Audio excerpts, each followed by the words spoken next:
it is a matter of finding the time to make these investments in ourselves and to say, okay, if I can't go to a cabin for a week, what can I do? When can I do this? Increase sales, improve margins, and grow your business. Guaranteed. Top secrets of marketing and sales. Now, David Blaze. Hi, and welcome back. In today's episode, co-host Jay McFarland and I will be discussing investing in yourself. Welcome back, Jay. Hey, David, it's so good to be here. I feel like lately we've been going after things that I really struggle with. We talked about controlling your internal monologue. Now we're talking about investing in yourself. It's really easy for me to invest in other people. That is very easy. But taking time to invest in myself, when I need something, I will go and find it and I'll learn how to do it. But being proactive about it, I'm reactive, just about in every way.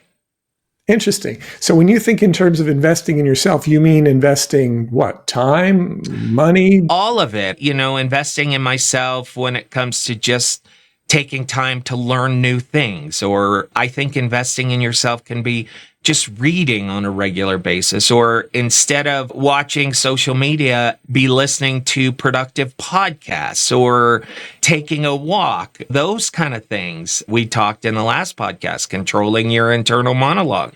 Those are all things that require proactivity. And honestly, I don't know if it's pride or stubbornness or whatever else. I'm like, I'm good. I'm good. That's interesting because we are actually on completely opposite ends of the spectrum on this. So normally we're agreeing with each other. Not that we're disagreeing here, but I am at totally the other end of the spectrum. I'm constantly reading stuff. I'm constantly investing in programs and audios and videos and courses. I can't tell you, and I'd be embarrassed if I could tell you how much I spend on that type of thing. Just because I don't know if that is like a FOMO element of mine where I'm afraid I'm going to miss something, but I'm conscious of it to the point where I recognize that you don't want to invest in everything, right? There's looking at investments that are designed to help you with right where you are now. If you need help getting over a particular challenge, that's where I find the investments most worthwhile. And then there are investments that sort of just in case learning. I'm learning this skill just in case. I'm going to learn how to do whatever, something related to social media that may or may not help, or that sounds like the catchy thing of the day.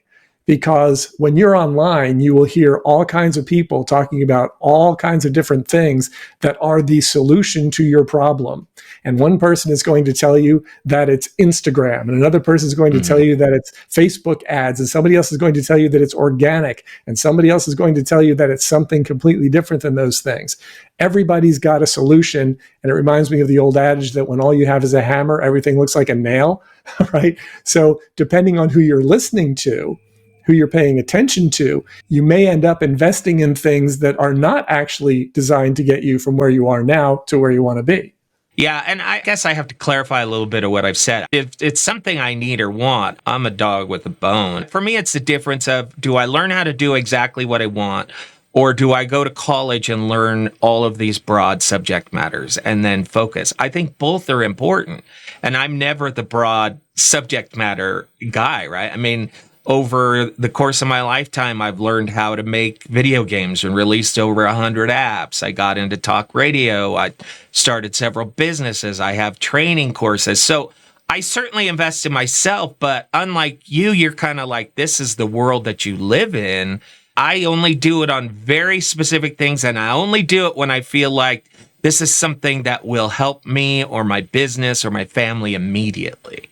Yeah, well, I think that's a great way to approach it, because otherwise you can go down a lot of different rabbit holes and you can end up following other people's priorities, as we talked about in a previous podcast. So when I think about the idea of investing, it's what are we investing? Is it our time? And in a lot of cases, it's definitely going to involve time. Is it money? And in some cases, it can involve money, and it can involve quite a bit of money, depending on what you're investing in. I know I've done online courses that have cost a lot of money, and some of them have been really worth it, and some of them have been kind of worth it, and some of them they just weren't worth it for me at all. It doesn't mean the product was bad. It may just mean that it wasn't suited to my personality or whatever.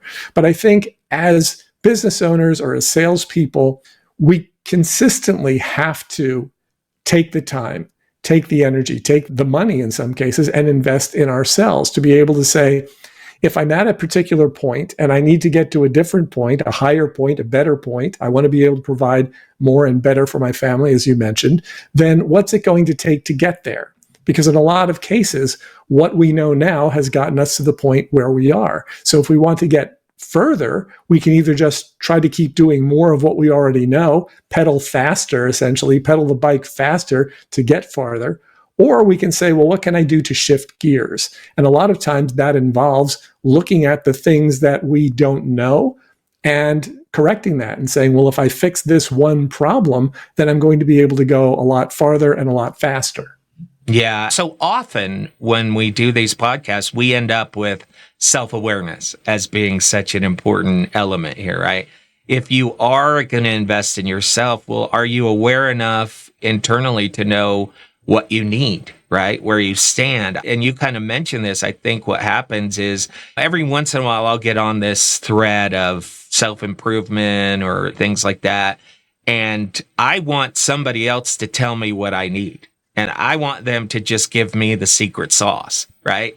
And so that's what I'm looking for. It's like a get rich program, but for self-improvement or for task management or goal setting, right? I want the quick and easy. And I think so often investing in yourself is not quick, nor is it easy. Right. Particularly if you end up investing in the wrong things. And I think to some extent, it's really important to identify the areas where we're stuck, to say, okay, this is the specific problem that I'm trying to overcome. So with our clients, we work with primarily business owners and salespeople who are at a certain level of sales and profitability in their business, and are looking to get to another level. And they recognize that there are things that they are not doing, and they're not quite sure what those things are. And so when we have conversations with people like that, and we're able to identify those areas and say, okay, is that something we can help you with? And if it is, we'll tell them that. And if it's something we can't help with, we'll tell them that as well. When we do that, it's better for everyone, because at that point, they either have a solution or they have to keep searching for a different solution. And we're totally fine with either of those things. We're not looking to try to be the end-all solution to everything. But because there are so many options, it's important to be able to have conversations to find out exactly where the people are stuck so that we can determine if or how we can help them. And that goes for myself. That goes for anybody who is offering you any sort of investment in yourself. You want to make sure that it lines up not with what they want you to do, but with what you want to do, with what your objectives are, what your outcomes are. And a lot of times in the conversations that I've had with people, I'll talk to people who will say, well, I don't like doing cold calls. And there are some programs where it's like, well, you have to do cold calls. And it's like, well, that's not going to be helpful to me if I don't like doing cold calls, right? Or social media. I hate doing social media. Well, if you hate doing social media, you definitely don't want to sign up for a course that requires you to do social media. Yeah. And so in our work with our clients, one of the things that we've looked at is to say, okay, let's look at what you actually enjoy doing, what you're naturally great at doing. And can we create a curriculum for you that is based around your strengths and your areas of interest so that you'll be a lot more inclined to do it? In an earlier conversation, I'm not sure if it was this podcast or I think it was the previous podcast, you were talking about sort of the difference between school learning and business learning, right? And in school, we're forced to take subjects that might not resonate with us. Whereas once we get out and once we get to call our own shots, we can focus on the activities and the skills that we want to develop to get us to our next desired benchmarks and our next goals. Yeah, I think it's so important what you talked about. And that is, if you are going to use somebody to help, if they don't take the time to get to know you and where you're at and your strengths and your weaknesses, then I'm not saying it's not going to be helpful, because I think anything that causes you to reflect and look at your own systems and kind of do an inventory, I think there is value to those things. But I think we also fall into the trap of looking at somebody who's successful and assuming we can do exactly what they do the way that they do it. Like I looked at Elon Musk and Bill Gates, and I look at the schedule they run and how Bill Gates once a year locks himself in his cabin away from his family with just all of his books, and he just reads and reads and reads and reads. And I'm like, I need to tell my wife I'm going up in the mountains for a week and I'm going to do this thing, right? They've found ways to make it work for them and to invest in themselves. If you're living by comparison and not really finding out about yourself, that's a difficult road. It is absolutely difficult. Yeah. And not everybody's going to be able to do that. Not everybody can afford to take a week or 2 weeks or a month by themselves or even have a cabin. All right. Yeah. So there are all those elements. I know for myself, what I find helpful is I'm able to take in a lot of information while I'm on the treadmill in the morning.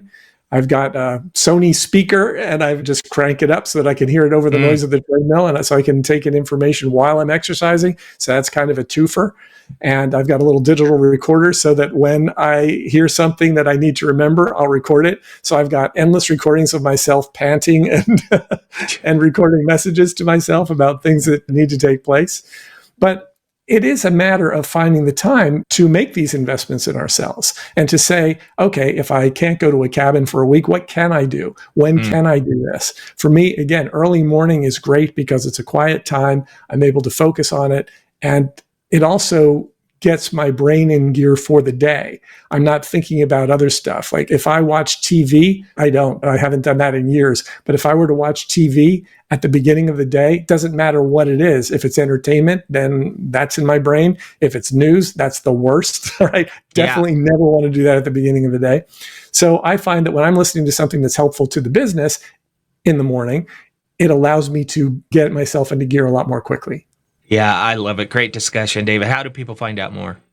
You can go to topsecrets.com/call, schedule a call with myself or my team, or just check out the video on that page and see if what we're talking about makes sense for you. If it does, schedule a call. We'd be happy to have the conversation. If not, that's fine too. We have lots of resources available on our website. Feel free to have at it. All right, David, always a pleasure. Thank you, Jay. Increase sales, improve margins, and grow your business. Guaranteed. Top Secrets. TopSecrets.com.